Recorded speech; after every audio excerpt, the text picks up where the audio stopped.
सूर्य देव की शादी संज्ञा से हुई थी, लेकिन वो सूर्य के तेज को सहन नहीं कर पाती थी, इसलिए उन्होंने अपनी छाया को जन्म दिया और खुद तपस्या करने चली गई। सूर्य देव को लगा कि छाया ही उनकी पत्नी है। इसी छाया के गर्भ से शनि देव का जन्म हुआ। जब शनि देव का जन्म हुआ तो उनका रंग अपनी माता की तरह ही काला था। सूर्य देव ने जब अपने पुत्र को देखा तो उन्होंने संदेह किया कि इतना काला बालक उनका पुत्र नहीं हो सकता। उन्होंने छाया का अपमान किया और शनि देव को अपना पुत्र मानने से इनकार कर दिया। अपनी माता का अपमान देखकर बालक शनि को बहुत क्रोध आया। शनि देव बचपन से बहुत शक्तिशाली थे। जैसे उन्होंने क्रोध में अपने पिता सूर्य देव पर दृष्टि डाली, सूर्य देव का सुनहरा शरीर उसी पल काला पड़ गया। वो शक्तिहीन हो गए। पूरे ब्रह्मांड में अंधकार छा गया। अंत में भगवान भोलेनाथ ने सूर्य को उनकी गलती का एहसास कराया। सूर्य देव ने माफी मांगी, तब जाकर शनि देव ने अपनी दृष्टि हटाई। तभी से शनि देव को न्याय का देवता माना गया, जो पिता पुत्र या अमीर गरीब में भेद नहीं करते, केवल कर्मों का फल देते हैं। सत्य को नकारा नहीं जा सकता और न्याय की दृष्टि से कोई बच नहीं सकता।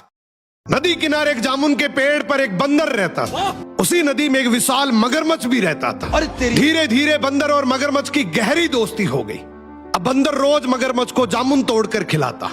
एक दिन मगरमच्छ जामुन लेकर अपनी पत्नी के पास गया और बोला, ये मेरे दोस्त ने दिए हैं, देखो कितने मीठे हैं। बंदर मेरा बहुत अच्छा दोस्त बन गया, वो मुझे रोज ऐसे ही जामुन खिलाता है।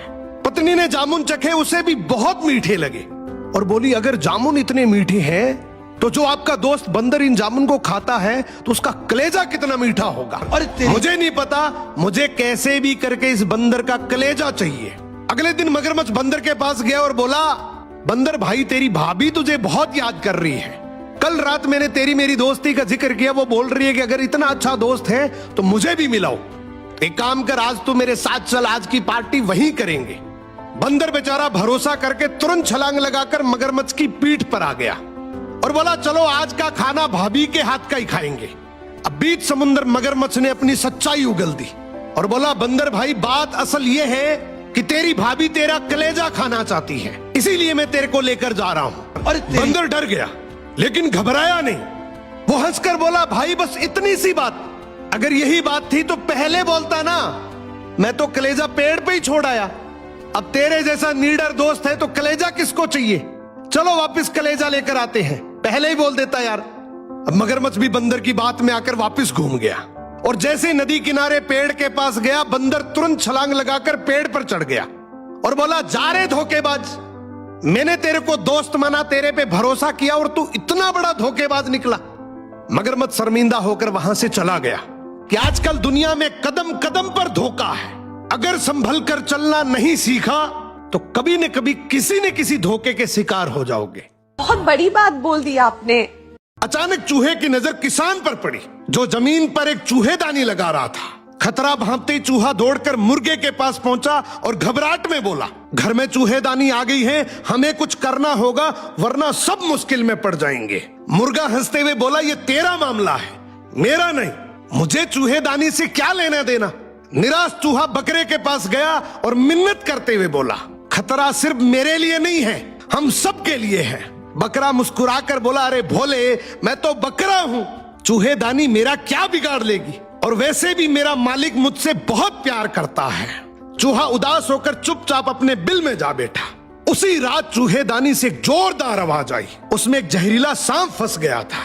किसान की पत्नी ने अंधेरे में समझा कि चूहा फंस गया और वो झुककर चूहेदानी खोलने लगी। जैसे ही उसने सांप की पूंछ को छुआ, सांप ने उसे डस लिया। जब उसकी हालत बिगड़ने लगी तो किसान ने एक हकीम को बुलाया। हकीम ने जांच करने के बाद कहा, अगर इसे मुर्गे का सूप पिलाया जाए तो फायदा होगा।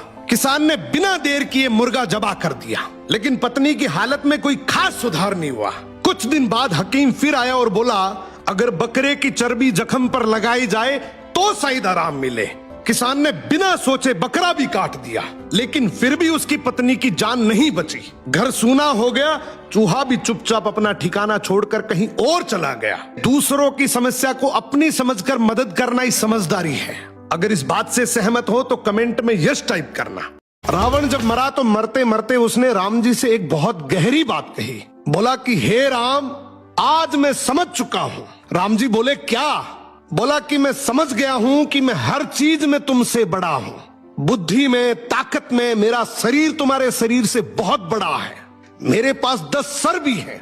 मेरा परिवार, मेरा कुटुंब तुम्हारे कुटुंब परिवार से भी बड़ा है। हे राम, मेरे पास सोने की लंका भी है, मगर फिर भी मैं तुमसे युद्ध में हार गया। राम जी मुस्कुराकर बोले, क्या तुम्हें पता है तुम मुझसे युद्ध में क्यों हारे? तब रावण बोला कि हे प्रभु, मैं युद्ध में इसलिए हारा क्योंकि मेरा भाई विभीषण मेरे साथ युद्ध में नहीं था, लेकिन तुम्हारा भाई लक्ष्मण तुम्हारे साथ कंधे से कंधा मिला के खड़ा था। इतिहास गवाह है कि जब दो भाई आपस में मिल जाते हैं तो उन्हें हरा पाना मुश्किल ही नहीं बल्कि नामुमकिन हो जाता है। शेयर करो ये रील अपने उस भाई को जो तुम्हारे साथ कंधे से कंधा मिला के खड़ा है।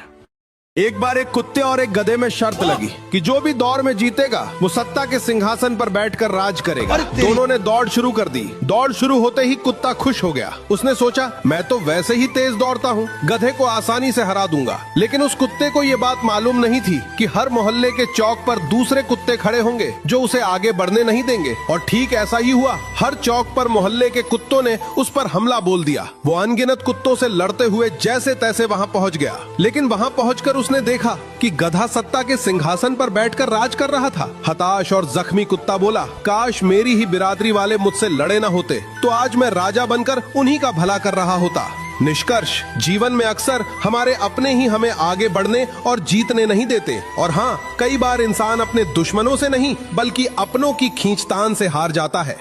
ईश्वर की मूर्ति बनाने वाला एक दिन ईश्वर से बोलता है कि हे ईश्वर, तू भी कलाकार है और मैं भी कलाकार हूँ। अरे तेरी, तूने मुझ जैसे असंख्य पुतले बनाकर इस धरती पर भेजे हैं। क्या बात? और मैंने तुझ जैसे असंख्य पुतले बनाकर इस धरती पर बेचे हैं। अरे तेरी, पर हे ईश्वर, उस वक्त बड़ी शर्म आती है जब तेरे बनाए हुए पुतले आपस में लड़ते हैं और मेरे बनाए हुए पुतलों के आगे शीश झुकाते हैं। कितनी गहरी बात है।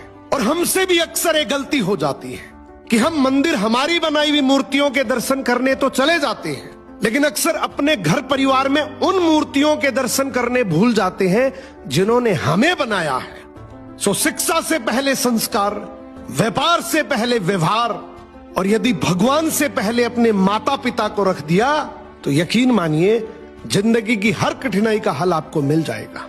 अगर सुबह उठते ही आपके पास काम है तो यकीन मानो ऊपर वाला आप पर बहुत मेहरबान है। अरे तेरी, तो इस बात की शिकायत मत करो कि बहुत काम क्या बात? है, बल्कि शुक्रिया अदा करो कि ईश्वर ने आपको खाली नहीं बिठा रखा, क्योंकि खाली बैठना यकीन मानो थकान से ज्यादा जानलेवा होता है। और इस बात को भी समझो कि परमात्मा जिम्मेदारियां उन्हीं के कंधों पर डालता है जिनमें उसे लगता है कि उन जिम्मेदारियों को संभालने की आपकी काबिलियत है। सो एक प्यारी सी मुस्कान के साथ अपने काम की शुरुआत करो।